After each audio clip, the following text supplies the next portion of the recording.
Apart from the miraculous characteristic of the Quran, which we have looked into so far, it also has a mathematical miracle.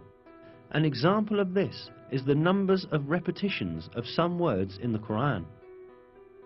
Some related words are surprisingly repeated the same number of times. Below are such words and the numbers of their repetitions in the Quran. The word day is repeated 365 times in singular form, while its plural and dual forms, days, together are repeated 30 times. The number of repetitions of the word moon is 12.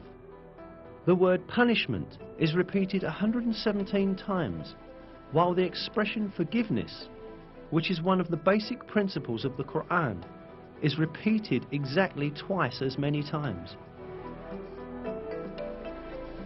The number of times the words world and hereafter are repeated is also the same, 115.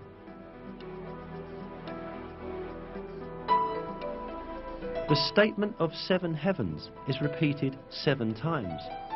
The creation of the heavens is also repeated 7 times.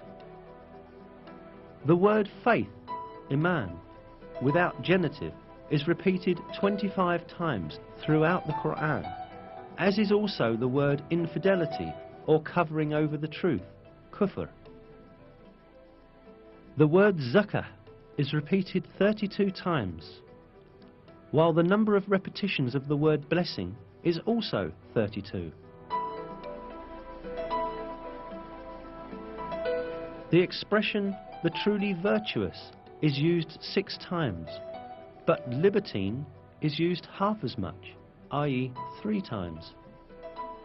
Human being is used 65 times. The sum of the number of mentions of the stages of man's creation is the same.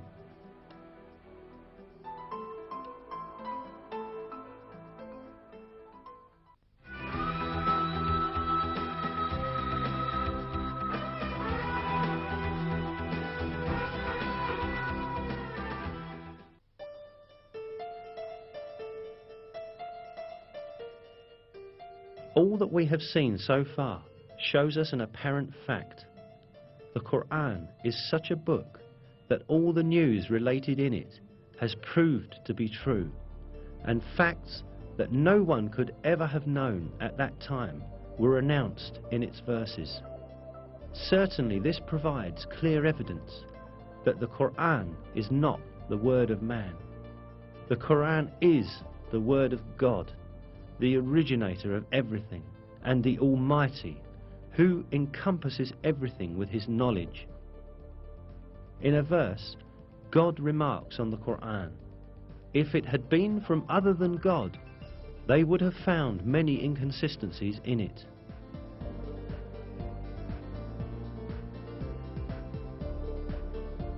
Not only are there no inconsistencies in the Quran, every piece of information it contains reveals the miracle of this divine book more and more each day. What falls to man is to hold fast to this divine book revealed by God and receive it as his one and only guide. In one of the verses, God calls out to us, "And this is a book we have sent down and blessed, so follow it and have fear of God, so that hopefully you will gain mercy."